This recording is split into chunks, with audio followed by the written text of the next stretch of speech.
Qui êtes-vous? Que voulez-vous? Lucia Petrella, je suis institutrice. Aidez-moi, Excellence, ne me chassez pas. Qu'est-ce que vous fichiez sous la table?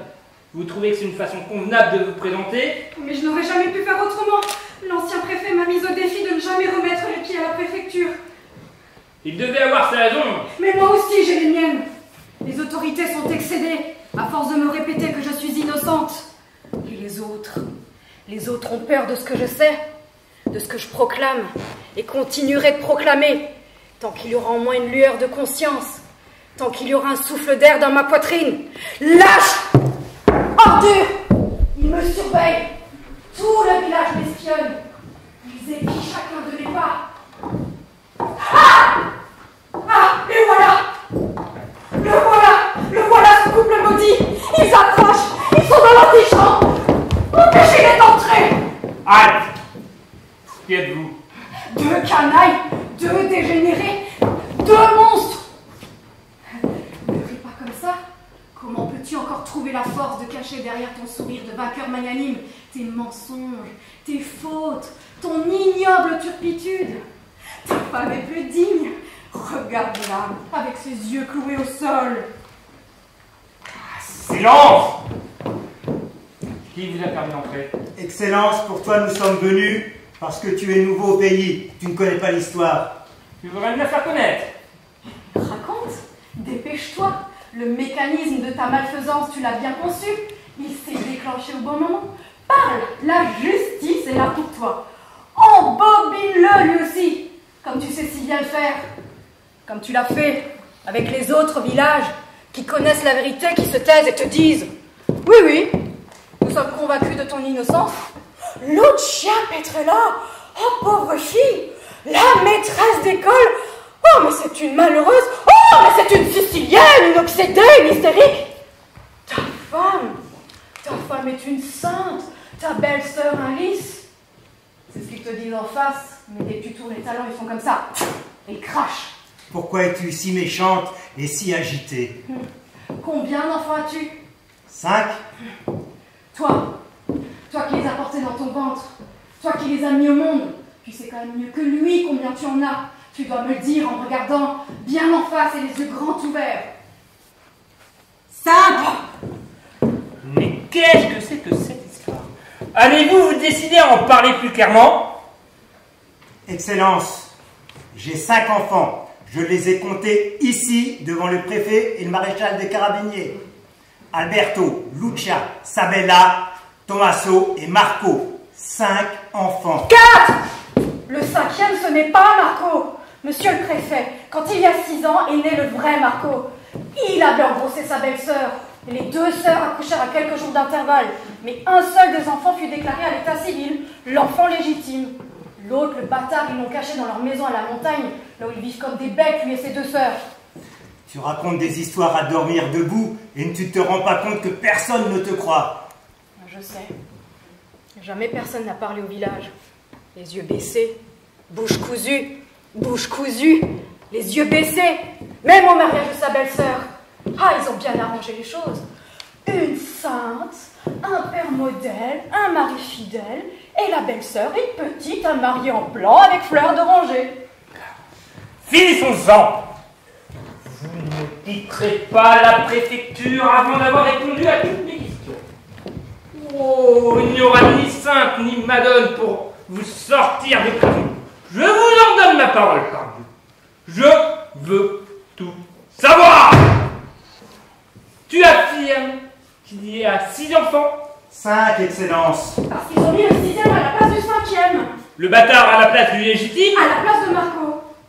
Tu affirmes que tu les as amenés ici et que tu les as comptés en présence du préfet et du maréchal des carabiniers? Si. Toutes les enquêtes de police, tous les interrogatoires, l'instruction a duré 6 mois, ont mené au même résultat. État civil parfaitement en règle, aucune charge retenue contre eux, et moi, parfaitement innocente. Que veux-tu de plus? Marco! C'est Marco que je veux. Il n'y a plus de Marco. Fais attention, Marco. Le carrelage est défoncé. Tu vas te buter. Viens au tableau lire les lettres. Ne cours pas, tu vas buter et te cogner la tête. Qu'est-ce que tu as fait?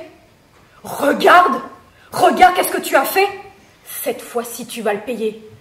Est-ce que c'est là qu'on fait ses besoins? Tu es méchant et rusé en plus. Tu l'as recouvert de ton cahier. Tu sais très bien que tu as mal fait. Je te l'ai déjà dit. Quand tu dois aller au cabinet, tu dois demander la permission à la maîtresse en levant le doigt comme ça. Pourquoi ne l'as-tu pas fait?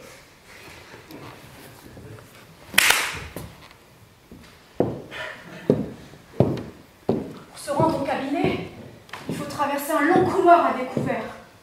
Et dans la salle où j'enseigne, il fait assez chaud.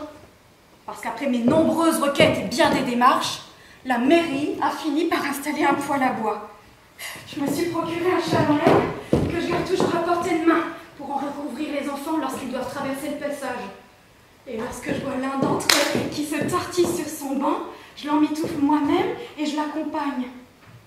Mais les pauvres petits, ils ont froid, ils souffrent, ils résistent autant qu'ils peuvent. Moi comme eux, car moi aussi je souffre du froid dans cette maudite classe, Excellence. Les pieds gelés, les mains engourdies, au point de ne plus pouvoir tenir le porte-plume entre mes doigts. Soyez patiente, mademoiselle Petrella. La mairie est pauvre, nous n'avons plus de crédit. Vous l'avez obtenu, votre poêle à bois. Nous allons maintenant réfléchir à mettre à votre disposition des locaux plus confortables et plus aptes à satisfaire votre dignité d'enseignante. Depuis 5 ans, toujours la même rengaine. Du vent, jamais rien de concret. La vérité, c'est que tout le monde s'en fiche. À l'origine, les 3 salles servaient de poste de garde pour les douaniers. Et l'une d'entre elles, la plus petite, de chambre de sûreté pour les détenus. Il y a encore la paillasse et des barreaux. Et pour y entrer, il faut pousser une petite porte avec des verrous tout rouillés. C'est là que j'enfermais Marco pour le punir! Tu ne l'as pas enfermé. Tu le crois, mais c'est ton imagination qui te joue des tours. Excellence, mon fils avait de la fièvre. Je ne l'ai pas envoyé à l'école ce matin. 4 kilomètres dans la montagne, non. Pauvre fille, elle a perdu la raison, quelque part entre le soleil de sa Sicile et les neiges de nos montagnes. Vous affirmez avoir enfermé l'enfant dans la chambre de sûreté? Vous en êtes certaine? Oui, et puis je l'ai oublié. Dans la classe, les enfants ils font un bruit infernal. Il y a vraiment de quoi perdre la tête. Et quand ils furent tous partis, je me suis mise à corriger les devoirs. Dehors, il faisait presque nuit, il y avait beaucoup de neige, et dans le poêle brûlaient encore quelques bûches. Et parmi les cahiers, je n'ai pas retrouvé celui de Marco. Parce que je ne l'avais pas envoyé à l'école ce matin-là. Le cahier, je l'avais jeté parce que je l'avais ramassé par terre, recouvert de caca. C'est alors que je me suis souvenu que j'avais enfermé Marco là-haut. Je me suis précipitée pour aller le délivrer, mais j'ai eu beau faire tous mes efforts. Cogné à coups de pied, à coups de poing, à coups d'épaule, cette maudite porte restait coincée, bloquée dans l'encadrement à cause de l'humidité. Des morceaux de plâtre pleuvaient sur moi. N'aie pas peur, Marco. Je suis là. Je cours au village chercher le serrurier. Je reviens vite. Vous ne pouviez pas crier, appeler au secours? Mais l'école est isolée, là. Le terme est presque 2 heures pour y monter. Et le serrurier? Je ne sais plus. À partir de là, tout m'échappe.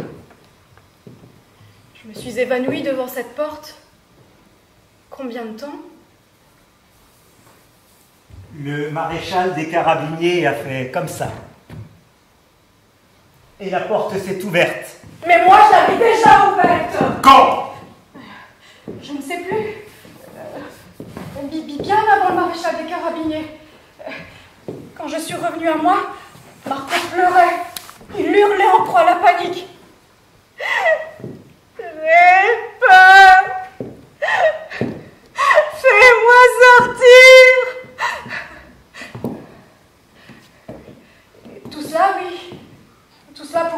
imagination, car j'ai toujours le cri des enfants dans la tête. Alors, poussée par la force du désespoir, je réussis enfin à ouvrir cette porte. Sois courageux, Marco, je suis là, n'aie plus peur. Mais Marco, pauvre âme innocente, ne pouvait plus me répondre. Je le retrouvai, recroquevillé dans un coin de la cellule, mort. La peur et le gel avaient eu raison de son petit cœur d'enfant.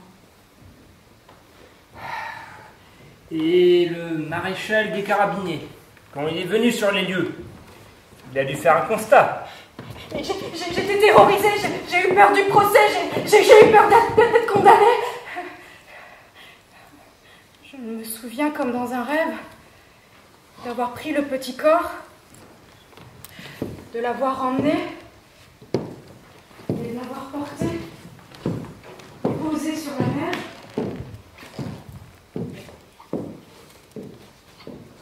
Qui, si ce n'est moi, fit le signe de croix sur son front? Qui, si ce n'est moi, le prit à nouveau dans mes bras et le porta au sommet de la montagne? Et par qui, si ce n'est par moi, le petit corps sans vie fut-il jeté dans une crevasse? Absurde. Tout cela est absurde. Rien que des inventions, Excellence. Je veux un procès, je veux payer ma dette, je veux me sentir digne de demander à Dieu sa miséricorde, même si la faute de ces deux criminels reste impunie.